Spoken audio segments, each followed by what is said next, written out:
Halo Sobat Ternak, kembali lagi di Spesialis Ternak, solusi para peternak.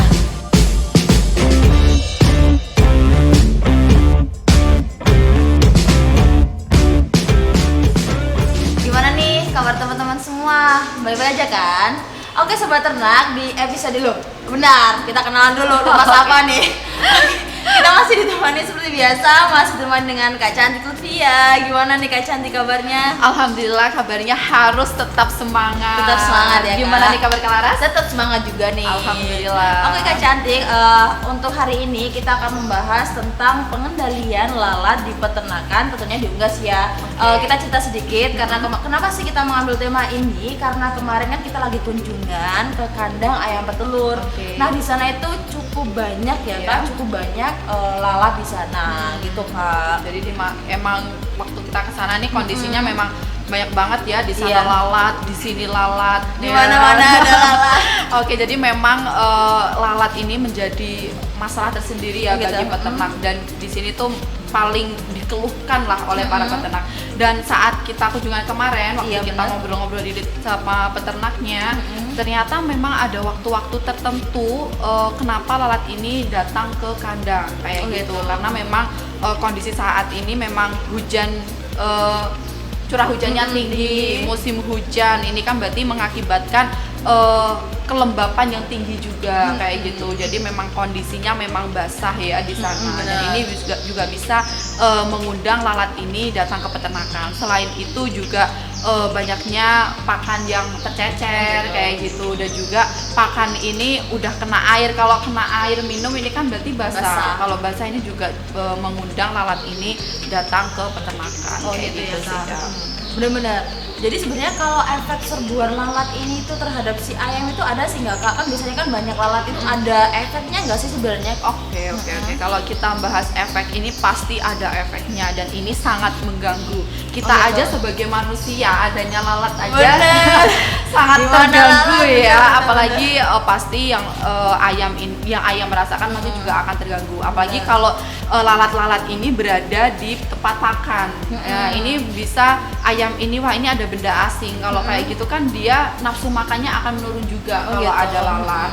Kalau nafsu makan menurun, ini pasti juga produktivitas ayam pasti juga akan menurun karena memang asupan protein yang seharusnya dibutuhkan oleh ayam ini tidak sesuai kebutuhan gitu. Selain itu lalat ini juga bisa sebagai vektor mekanis kan. Jadi dia ini membawa penyakit atau virus karena memang tempat lalat ini kan di tempat yang kotor, yang lembab kayak gitu. Dan selain dari internal, dari kondisi si ayam ini juga ada efeknya di eksternal.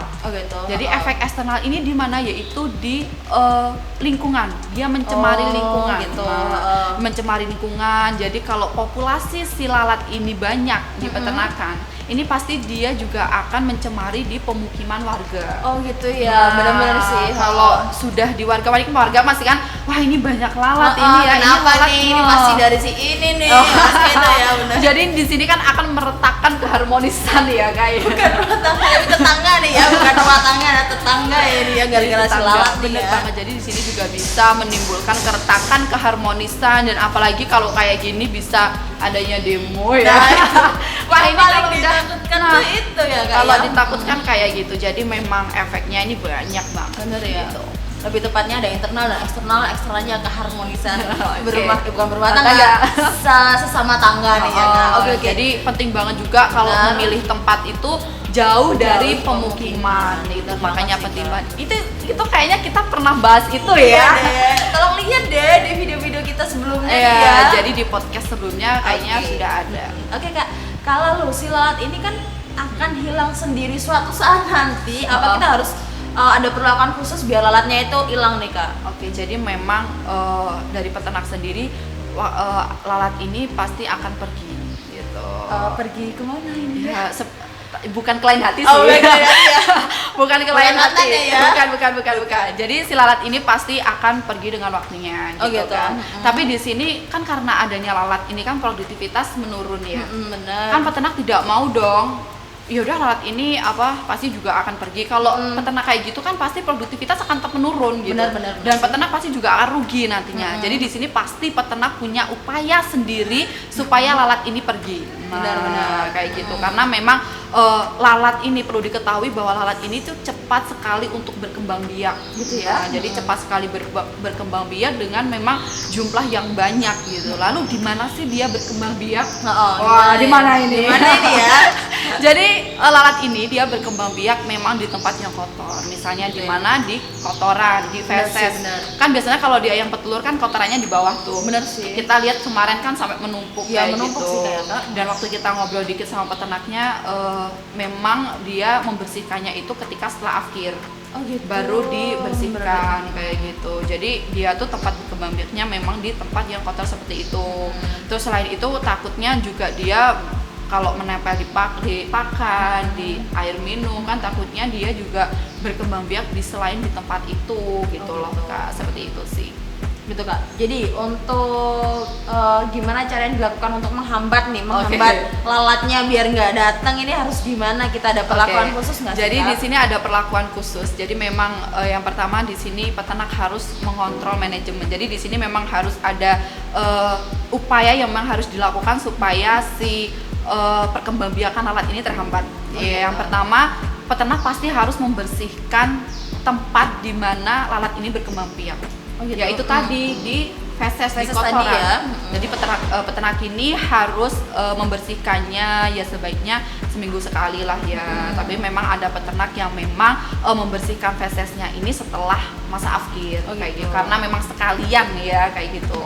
Nah, kalau peternak yang melakukan pembersihan ini di afkir, maka peternak di sini harus melakukan tabur abu, tabur zeolit, tabur Apa nih? batu kapur seperti itu. Sebelumnya zeolit ini apa Kak? Biar sobat ternak ini tahu. Jadi apa zeolit itu. atau tepung zeolit. Jadi dia tuh berbentuk mesh, berbentuk tepung ya. Ini bisa disebar atau ditabur pada feses atau kotoran karena memang zeolit ini adalah termasuk mineral ya. Jadi dia tuh termasuk batu alam gitu. Jadi di sini zeolit di sini tuh dia tingkat absorpsinya terhadap air ini tuh bagus. Gitu. Jadi ketika dia disebar atau ditabur pada feses, maka feses cair airan pada feses ini bisa terserap oleh zeolit itu tadi. Gitu. Dan akhirnya kan feses tidak basah dan penguapan amoniak juga tidak berlebih. Jadi seperti bisa itu. berkurang ya Kak untuk Bisa amoniaknya. berkurang, bener banget. Dan selain itu juga tabur batu kapur, terus abu. Biasanya paling banyak sih abu sih di sini. Gitu. Selain itu juga peternak harus melihat ini nutrisi pakan. Nah, nutrisi pakan ini harus sesuai dengan kebutuhan ayam. Gitu. Jadi yang pertama yaitu kadar garam dan kadar protein ini tidak boleh terlalu tinggi karena kalau tinggi ini juga bisa menyebabkan diare atau fesesnya jadi basah. Iya, Kalau kan? feses basah kan pasti juga akan mengundang lalat Benar dan juga sih. faktor mekanis lainnya seperti nyamuk atau kayak gitu. Selain itu juga harus memperhatikan sirkulasi udara, ventilasinya. Biasanya kan ada peternak pemula nih biasanya saking takutnya kena lingkungan dari luar. Nah, biasa bener. tuh Ditutup ya? ditutup. Nggak ada ventilasinya Nggak nih. ada ventilasi. Terus ini gimana mendapatkan oksigen? Bener banget nih. Wah, kayak gitu. Jadi kalau peternak pemula banyak banget yang kesalahan ada di situ. Selain itu harus memperhatikan genangan air. Nah, biasanya tempat pembuangan air dari limbah-limbah di peternakan ini kurang diperhatikan. Biasanya selokannya yang tersumbat Benar atau sih. bagaimana. Nah, ini harus terkontrol dengan benar seperti itu. Selain itu juga harus diberikan ini sanitasi. Nah, jadi pembersihan. Biasanya kan kalau kita lihat kemarin biasanya telur ini tuh dia jatuh. Nah, kalau dia jatuh kan berarti dia juga mengundang lalat pastinya ya Kak ya. Belum lagi ketika ada ayam yang sakit terus dia tiba-tiba mati. Nah, hal-hal seperti ini tuh juga harus dibersihkan gitu. Harus segera disingkirkan dari kandang. Ini yang paling sering yaitu ketika telur jatuh retak. Nah, itu biasanya Bener sih. kan? Banyak banget ya kalau lalat pastinya. Apalagi kalau habis hinggap di sini, hinggap di pakan, wah ini kan bahaya banget. Bener banget. Selain itu peternak juga harus semprot kandang menggunakan desinfektan. Itu juga bisa menggunakan benzalkonium chloride, itu pakai triple kill, itu juga bisa. Jadi bisa dilakukan setiap hari, itu bisa lebih baik juga kayak gitu sih Kak. Selain itu juga bisa menggunakan kontrol kimiawi. Kontrol kimiawi menggunakan apa? Yaitu pemberian obat. Bukan kontrol kimiawi sih. Apa sih Kak?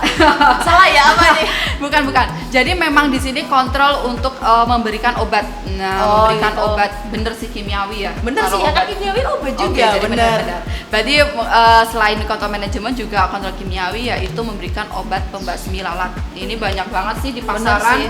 dan pastinya peternak sering juga sih menggunakan Gitu itu. ya, Kak, Tapi ya? selain menggunakan itu, peternak juga harus tetap memperhatikan manajemen kandang. Jadi tidak hanya mengandalkan Pembasmi lalat ini ya. jadi juga tetap harus memperhatikan kebersihan dan lain-lain seperti itu. Oh gitu ya Kak. Jadi banyak juga ya Kak. Jadi sobat ternak sebaiknya jangan menggantungkan ke pembasmi lalat ya hanya dari pemberian obat lalat aja. Namun harus pencegahan dengan kontrol manajemen perlu dilakukan sejak dini. Jadi yang lebih penting itu manajemennya ya Kak ya, Bener kontrolnya banget. agar tidak mengundang dari serbuan lalat ke kandang ataupun lingkungan peternakan gitu ya Kak ya. Oke Kak Cantik, ribet banget aku ngomong. Oke Kak Cantik. Oke, terima kasih banyak atas pertemuannya hari ini. Semoga ilmunya bisa menambah ilmu untuk sobat ternak di rumah. Oke, sampai di sini dulu perjumpaan kita. Bagi kalian yang mau request, mau membahas tentang apa di next podcast berikutnya, bisa tulis di kolom komentar. Dan tonton terus video-video menarik dari Spesialis Ternak. Jangan lupa like, komen, dan subscribe. Spesialis Ternak, solusi para peternak.